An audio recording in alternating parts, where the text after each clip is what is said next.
Hello guys, स्वागत है आपका अपने यूट्यूब चैनल स्टडी विद अमन कुल में। आज हम अपना जो चैप्टर मेरे संग की ओर थे उसमें हम गद्यांश पर आधारित बहुविकल्पीय प्रश्न करेंगे। तो ये सबसे पहले आपको गद्यांश पढ़ना है, तभी आप क्वेश्चंस के आंसर करेंगे। तो इस वीडियो में हम पहला गद्यांश करेंगे अपना, वहाँ से निकली तो कर्नाटक की और भी कुछ छोटे कस्बे बागलकोट में पहुंच गई। तब तक मेरे 2 बच्चे हो चुके थे जो स्कूल जाने लायक उम्र तक पहुंच रहे थे। वहाँ कोई ढंग का स्कूल नहीं था। लोगों की राय पर मैंने पास के कैथोलिक बिशप से दरख्वास्त की कि उनका मिशन वहाँ सीमेंट कारखाने की आर्थिक मदद से हमारे स्कूल में एक प्राइमरी स्कूल खोल दो, यानी हमारे मोहल्ले में एक सब प्राइमरी स्कूल खोल दो। पहले उन्होंने कहा क्योंकि उस प्रदेश में क्रिश्चियन जनसंख्या कम थी, इसलिए वह स्कूल खोलने से असमर्थ थे। मैंने गैर क्रिश्चियन बच्चों को भी शिक्षा पाने के लायक सिद्ध करते हुए अपना इसरार जारी रखा। तब उन्होंने कहा, हम कोशिश कर सकते हैं, पर आपके लिए शर्त यह है कि आप हमें यकीन दिलाइए कि स्कूल अगले 100 बरस तक चलेगा। तो कोई भी ऐसा यकीन नहीं दिला सकता कि 100 बरस तक चले ही स्कूल। तो उन्हें गुस्सा आ गया।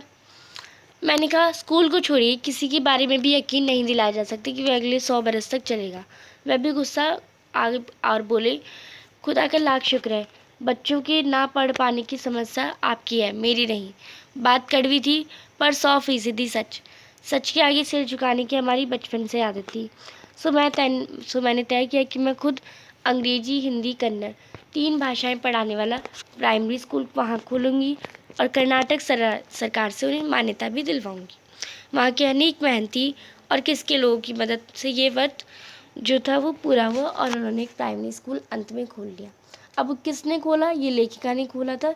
लेखिका यानी मृदुला गर्ग जी ने खोला था, जो अपनी माँ की दूसरी संतान थी। तो हर बात को आपको याद रखना है, क्योंकि आपको इसी पर क्वेश्चन आ सकते हैं। तो पहला प्रश्न है गद्यांश से लेते। लेखिका ने बिशप से स्कूल खोलने की दरख्वास्त क्यों की? वहाँ के लोग अनपढ़ थे, क्योंकि वहाँ कोई ढंग का स्कूल नहीं था। तो ये आपका ऑप्शन करेक्ट हो जाएगा।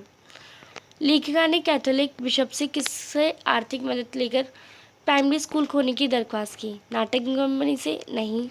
लेखिका की नानी से? नहीं। टायर कंपनी से नहीं। तो सीमेंट के कारखानों से ही उन्होंने कैथोलिक बिशप से आर्थिक मदद मांगी थी। तीसरा प्रश्न है, कैथोलिक बिशप ने लेखिका के सामने स्कूल खोलने के लिए क्या शर्त रखी? स्कूल हर दिन खुलेगा, सिर्फ क्रिश्चियन ही इसमें दाखिला लेंगे, स्कूल 100 साल तक चलेगा, या लेखिका को स्कूल का संचालन करना होगा। तो उन्होंने यही शर्त रखी थी कि स्कूल 100 साल तक चलेगा, ये आपको गारंटी देनी होगी। तो कैथोलिक बिशप ने गैर क्रिश्चियन बच्चों के लिए स्कूल खोलने की बात पर लेखिका को आने वाले 100 सालों तक स्कूल चलने का यकीन दिलाने को कहा। चौथा प्रश्न है, कैथोलिक बिशप स्कूल खोलने के लिए क्यों असमर्थ था, प्रकट कर रहा था? क्योंकि क्रिश्चियन जनसंख्या अधिक थी, क्रिश्चियन जनसंख्या कम थी, इसलिए आपका फोर्थ का बी ऑप्शन करेक्ट हो जाएगा। तो इसमें आपका बी ऑप्शन है, क्योंकि लेखिका चाहती थी कि कर्नाटक के बागलकोट नामक छोटे से कस्बे में कैथोलिक बिशप स्कूल खोले, लेकिन वहाँ क्रिश्चियन जनसंख्या कम होने के कारण कैथोलिक बिशप स्कूल खोलने के लिए तैयार नहीं थे। पांचवा प्रश्न है, लेखिका ने स्कूल में कौन सी सरकार से मान्यता दिलाई? बिहार सरकार से, कर्नाटक सरकार से, तमिल सरकार से, या महाराष्ट्र सरकार से? तो उन्होंने कर्नाटक में उन्होंने अपना स्कूल खोला था, तो कर्नाटक सरकार से ही मान्यता दिलवाई होगी। तो इसमें आपको गो ऑप्शन करेक्ट हो जाएगा।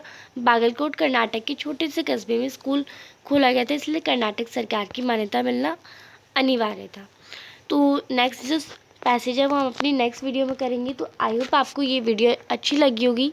चैनल को अभी तक सब्सक्राइब नहीं किया तो प्लीज़ चैनल को सब्सक्राइब ज़रूर करें, ज़्यादा से ज़्यादा दोस्तों के साथ शेयर करें।